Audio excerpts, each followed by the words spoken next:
True, variation, declination, deviation. What is all that stuff? Well, we'll go over a little bit of that. Welcome to the superpilotish channel. My name's Graham Wilson, and today I'm going to be talking about where Santa Claus lives. We're going to out the old guy. First, I got to check out my new hat here, make sure it looks good. There we go. Yeah, nothing but the finest headwear. Yeah, best at the haberdashery to get this baby. Dollar store haberdashery, $1.50. Yeah, awesome. So, okay, so it's right around Christmas, and I had a request from one of my viewers, and the requester was asking, does Santa Claus live at the North Pole or the magnetic pole? Now, maybe some of you might not know, but there's a couple different poles out there. There's the true North Pole and the magnetic North Pole. So the true North Pole is something that would be, how could I describe that? If I only had a whiteboard. I got something better though. We got white cardboard today, and it's left over. I haven't even moved it, so we're gonna reuse here today. And yeah, so we're just going to go over really quickly about what's the difference between true north and magnetic north, and because no one's actually seen the Santa Claus, like no one's actually spotted where he lives, but we could probably make a pretty educated guess, and because he's got magic and stuff that hides where he is anyway, so you're not going to find him. But I mean, those gifts that he gives out are real, so he must be around somewhere. Okay, so we're going to be talking about latitude and longitude. Okay, so your true North Pole. Well, we're going to draw a little picture of the Earth here. Latitude and longitude. There we go. That is the world. Okay, so latitude is latitude. So you can kind of think of like lateral. If you're playing football, you ever play football and you do a lateral, you do a lateral toss or whatever pass, it's like to the side. So that's the way you think of your latitude is lateral. It's going this way. So that would be the equator, right? And then that's 0 degrees for your latitude. Okay. And then you're going to have these little imaginary lines that go across like this. And they're in degrees. And yeah, I guess they would be degrees from here, from the center out. That would kind of make sense to me that there's your degrees, how many degrees up. So your 0 degrees would be there, all the way up to 90 degrees up at the very top. 90 degrees. Okay, so there we go. And each one of the if you're studying for your private pilot's license, you might be asked the distance between somewhere on a map, and so each minute of latitude, or each degree of latitude can be broken up into 60 minutes, as they call it, and each minute is 1 nautical mile. So if you see these little lines going up here, 1 nautical mile. Ding, ding, ding, ding. Okay, and then, yeah, so that's your latitude. Your longitude, here's the Earth again. How can we do this? Okay. There's the Earth again. And so you got your like international date line here. Okay, that's supposed to be a 0 and the international date line. And so it goes all the way to the other side, east or west, 180 degrees. This is getting back to some old, and it kind of looks like this. All right, there we go. There's your lines of longitude. You can think of them being kind of long. You're throwing a lateral pass for the latitude, and then the long lines of longitude. Yeah. Hey, Denis, I see you in the chat.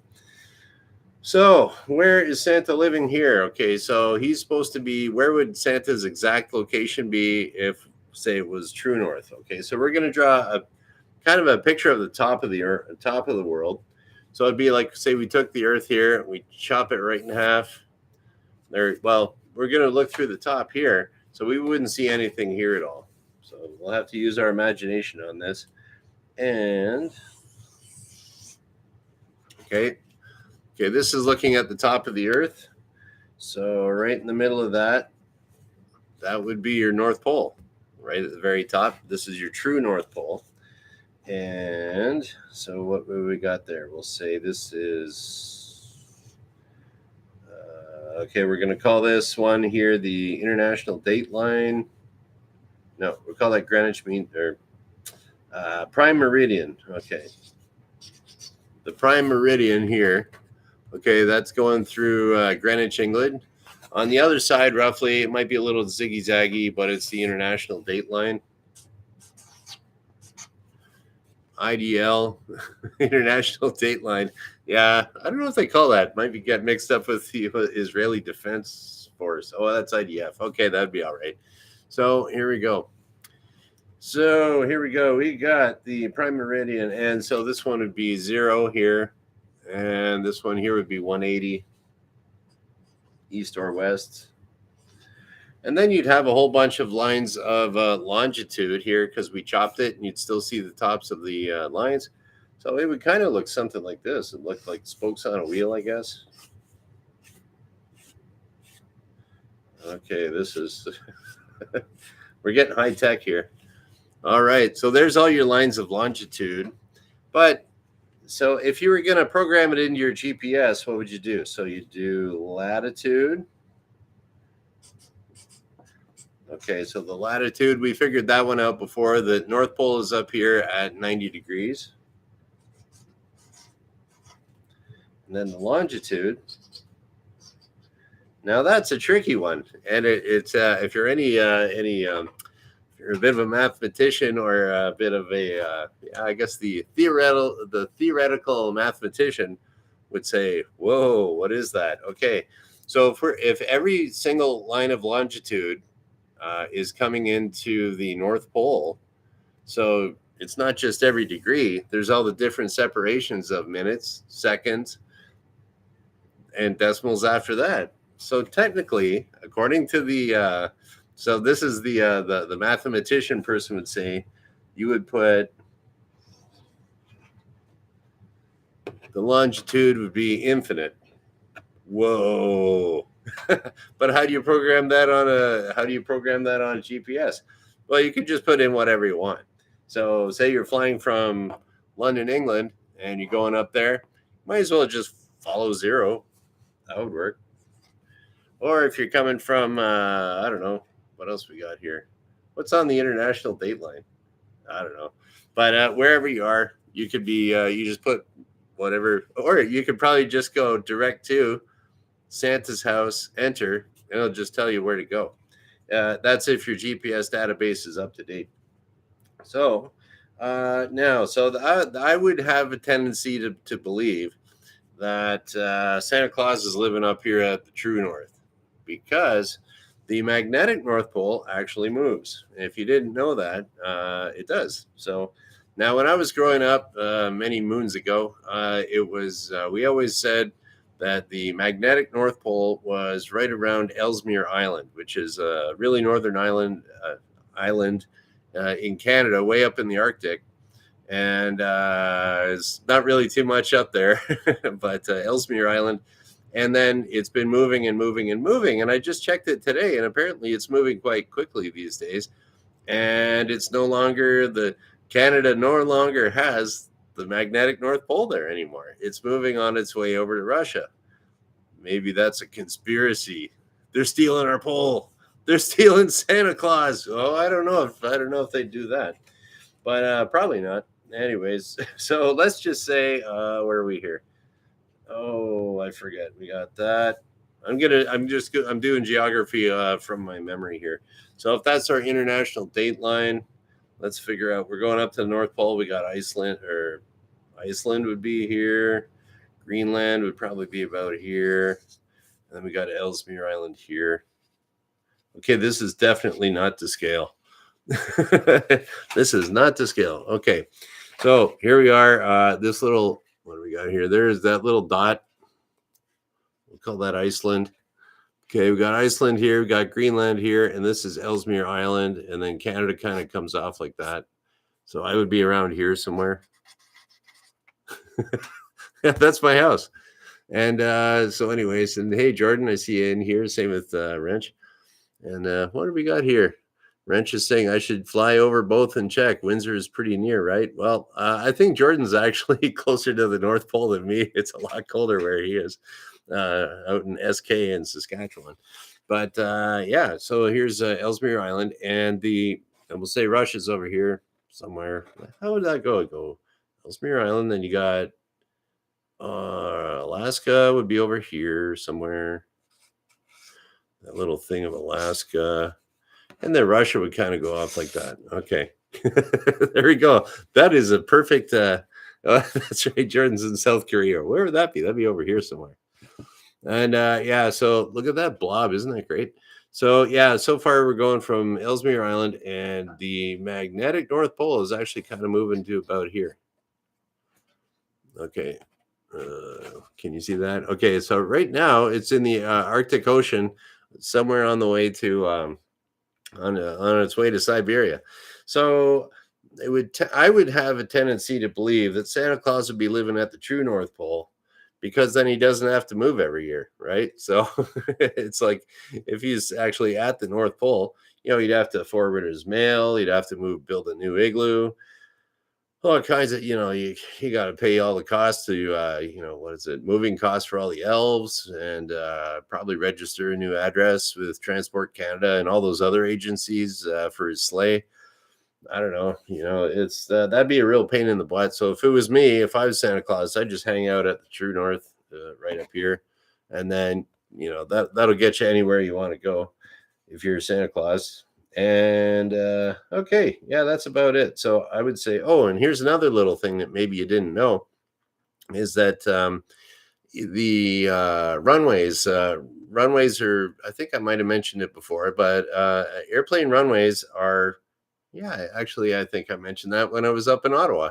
I mentioned that yeah, so the magnetic pole is always moving, and so as a result, the numbers on a runway will have a tendency to change over the years, and depending on where you are in the world, if it's you could be changing your runway numbers, quite a bit.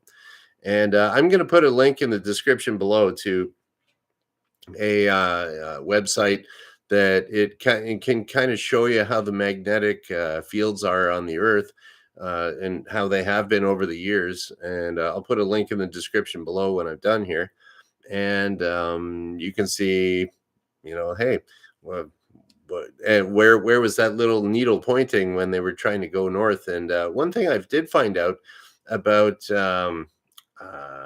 yeah, when I was there was this. Okay, I was looking at this one map, and I can't find it anymore, but it was this really neat kind of animated map, and all the Earth's magnetic fields were changing, and it showed it over, like, 200 years, and all these little squiggly lines were moving and everything. And then I was like, because I know here in Windsor we always say that Detroit is north of us. Always go to the north to go to the United States, and so I was looking at the way that the streets were laid out in my town in Windsor, and for when this area was being developed in the early 1800s, they basically they set up all the farms along here that were off of the Detroit River. They set them up to magnetic north. So they must have said, okay, here's the property line. That's north on their compass. Okay, that's the property lines. But over the years, it's changed. So the magnetic north is no longer where the streets go. It's it's somewhere off. It's about 7 degrees off, I think. So in a couple hundred years. So, and Wrench has a very good question here. What numbers are on Santa's runway? Every direction is south. Good point, Wrench.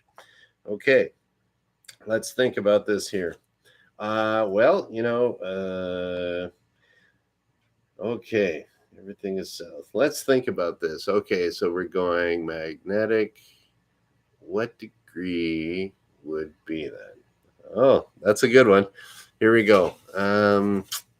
Okay, so let me think. If we got a runway.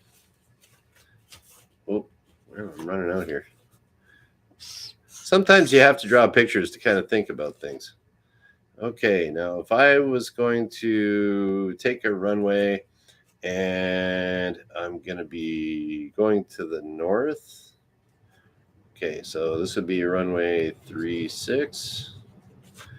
I'll flip it around. This would be runway 18. We're going south. Okay, so here we go. Here's the runway. We're going to be landing. We're going up north to Santa's runway up there. And so that'd be runway 36 because it's like 360. And so it would be, runway 36. If you were coming, oh, you know what? That would be, it would depend on the direction that you were going. So he would have to line up on 36 to go there. But that's magnetic too. That's a weird one. That would have to be so the runways. What would the runway numbers be? And how would you report the winds up at the North Pole? Wow, that's weird. Okay. All I can really say for sure is that I'm pretty sure that he lives at the true North Pole and not the magnetic one.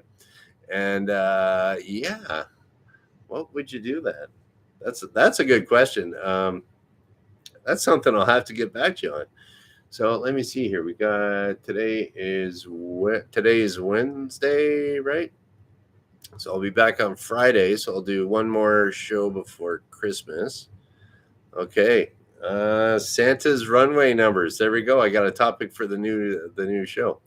So that's about it. Leave it to the engineer to bring up the most what if question, eh?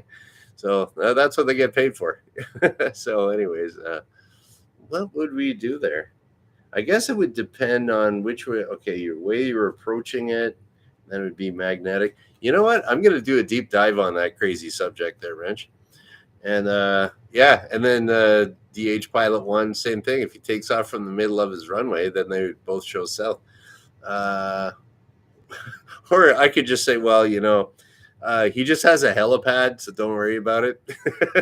But the runway idea is pretty cool. So anyways, I'm going to check that. I'm going to rack my brain on that. It's kind of hard to do that on the fly when I'm just talking here. So I got a new subject for stay tuned on Friday for we're going to find out. We're going to do a deep dive into Santa Claus's runway stuff. Okay, here we go. Oh, and Jordan's eating pancakes, making me jealous over here. Okay, there you go. Wrench, you get the award for stumping the teacher here today. And that's about it. So, I think we'll kind of shut her down. And I'll be back on Friday at noon because I do this Monday, Wednesday, Friday at noon Eastern. And we'll just kind of shut her down. So thank you for watching, everybody, and stumping the teacher. Bye.